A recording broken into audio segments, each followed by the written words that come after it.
Hello, dear friends. This is Kira Rudik, member of Ukrainian parliament and leader of the political party Holos. I'm speaking to you from Kiev, Ukraine. So lots to analyze right now. We woke up hoping that it will be a different world, peaceful world. Unfortunately, that didn't happen. And there are two sides of this story of the meeting of President Trump and dictator Putin. The first one is a practical and political side, and the second one is emotional and personal one. And for us here on the ground in Ukraine, it is very personal and very emotional. So let's start from the practical side. What did Donald Trump want to achieve on this meeting? At least what did he communicate? He said that he wants to get a ceasefire. Did he get it? No. Did he get to look Putin in the eye? Yes. But I don't think that we can count this as a geopolitical win, right? He also wanted to see if it is possible to have a wider meeting with European partners and President Zelensky. That is unsure. So all in all, not a very successful meeting for President Trump. What did Putin want to achieve? He achieved actually all of his goals. He wanted to escape sanctions for a longer time, and we see that this is what's going to happen right now, obviously. He wanted to continue the war and not to agree to a ceasefire, and this is exactly what happened. He wanted to come back from the international isolation. He achieved that goal as well, and he got to travel to the United States, which, all in all, good evening for Putin and not so good for President Trump. And of course, it is not so good for Ukraine, because if President Trump and dictator Putin got something out of this meeting, Ukraine didn't get anything just yet. We didn't get a ceasefire, and we see that Russia is not under the sanctions right now. So now the personal and emotional side. When we were observing how President Trump is parading Putin over the red carpet, we hoped, okay, if he is getting a ceasefire or peace by doing that, that's fine. But obviously he did not.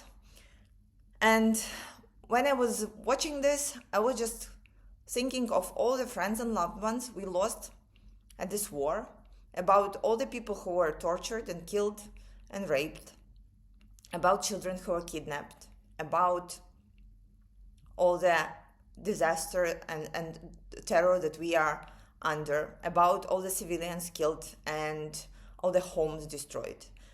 And it was really painful observing how the international criminal is walking around with people applauding and the graces and everything else.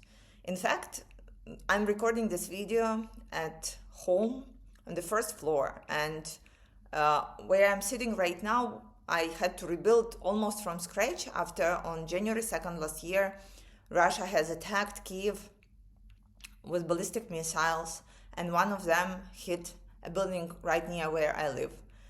It was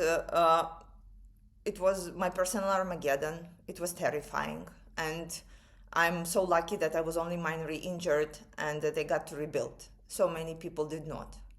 And on an emotional and a personal level, it was indeed very painful. It was indeed very bad. And it looked like all the sacrifices that Ukraine has made to stand for the right thing was really devaluated by this action.